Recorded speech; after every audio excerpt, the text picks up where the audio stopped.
ہاں جی، قرآن میں جیسے میں نے آپ سے پہلے بھی کہا کہ قرآن پاک میں بے شمار دعائیں ہیں، اور میں اب مصیبتوں کی چونکہ بات ہو رہی ہے تو میں آپ کو ایک مصیبت کے بارے میں بتاتا ہوں اور ایک نبی کے بارے میں بتاتا ہوں۔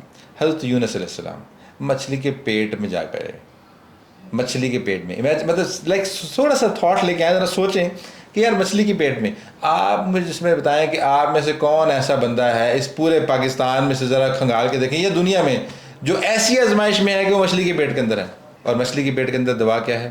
لا الہ الا انت سبحانک انی کنت من الظالمین، میرے اللہ تو پاک ہے، میں ظالم ہوں، غلطیاں میں کرتا ہوں اور تو پاک ہے، میری بھی جو جان چھڑا۔ کوئی بندہ سوچ سکتا ہے کہ مچھلی کے پیٹ میں سے نکل کے باہر آ جائے گا؟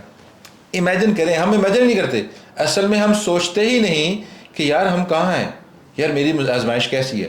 بندے یہاں پہ کیا کرتے ہیں، ایک بندہ کہتا ہے جی میں نے پچھلے دن ایک ویڈیو لگائی، اس پر انہوں نے کامنٹ کیا کہ جی وہ جی دو دن آپ کے پاس 2 مہینے کا کرایہ نہ ہو، آپ کے بچوں کے کھانے کے پیسے چیز نہ ہو، اور آپ کے پاس فیس نہ ہو، اور یہ نہ ہو اور وہ نہ ہو، تو آپ بتائیں آپ کو یہ ساری باتیں کتابی لگیں گی؟ اللہ کے بندے، یار کہ یہ کتابی بات ہے؟ اللہ کے نبی ہیں اور مچھلی کے پیٹ میں ہیں، یہ کتابی بات ہے؟ یہ شیطان کے وسوسوں میں لوگ پڑے ہوئے ہیں۔ ہر آپ کا دکھ تو کوئی دکھ ہی نہیں ہے۔ آپ مجھے بتائیں کہ آپ کے جسم میں کیڑے پڑ جائیں، آپ کے جسم کوئی آپ کے قریب نہ آنا شروع ہو، آپ کی ساری اولاد فوت ہو جائے، آپ کی بیوی آپ کو چھوڑ جائیں، بتائیں کون ایسی آزمائش میں؟ کوئی ہے؟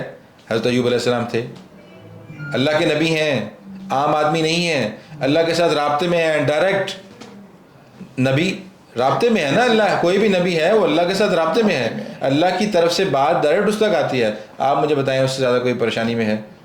دعائیں مانگیں۔ حضرت ابراہیم علیہ السلام، انبیاء، جد الانبیاء، سارے انبیاء کے باپ ہیں وہ۔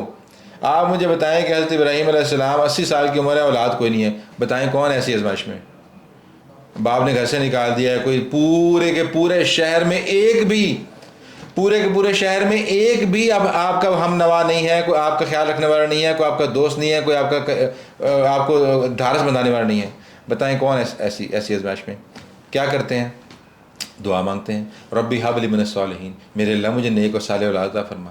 پھر اللہ نے پھر جب سنی ہے تو پھر ایسی سنی ہے کہ حضرت ابراہیم علیہ السلام کے بعد جتنے نبی آئے ہیں وہ سب ان کی اولاد میں سے ہیں، ایک بھی ایسا نبی نہیں آیا جو حضرت ابراہیم علیہ السلام کی اولاد میں نہ ہو۔ یہ ایک 3 حرفوں کی دعا ہے، ربی حب لی من الصالحین۔